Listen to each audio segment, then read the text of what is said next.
Talumpati tungkol sa kahirapan. Isang hamon, isang pag-asa.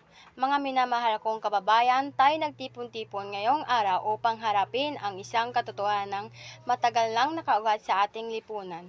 Ang kahirapan, hindi ito basta isang salita lamang.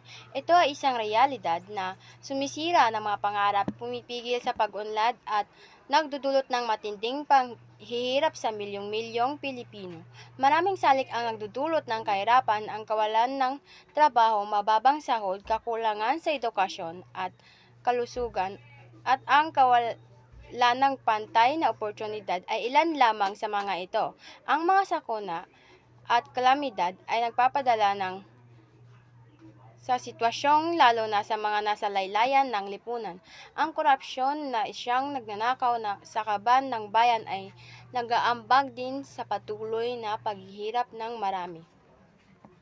Ngunit hindi tayo dapat mawalan ng pag-asa. May mga solusyon sa mga problemang ito. Kailangan natin ng isang komprehensibo at makataong diskarte na tutugon sa mga pangunahing dahilan ng kahirapan.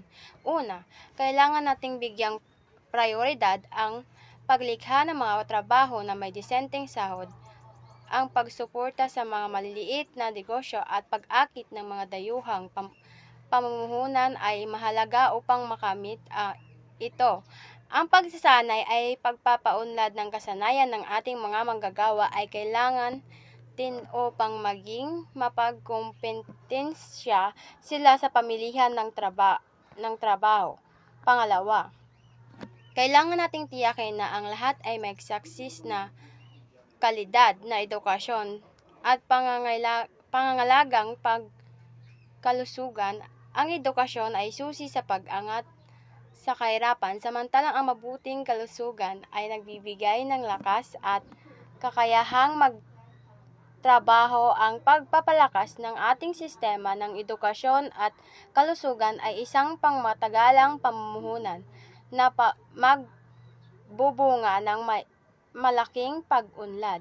Pangatlo, kailangan nating labanan ang korupsyon. Ang paggamit ng pondo ng bayan para sa kapakanan ng lahat ay mahalaga upang maibsan ang kahirapan. Ang pagpatibay ng mga batas laban sa korupsyon at ang pagpapanagot sa mga tiwaling opisyal ay kailangan upang mapanatili ang integridad ng ating pamahalaan. Pang-apat, kailangan natin ng isang matatag at makatarungan sistema ng suporta sa mga pangangailangan, ang pagbibigay ng ayuda, pagkain at tirahan sa mga biktima ng kalamidad at sa mga nasa matinding kahirapan ay mahalaga upang maligtas sila sa kapamakan.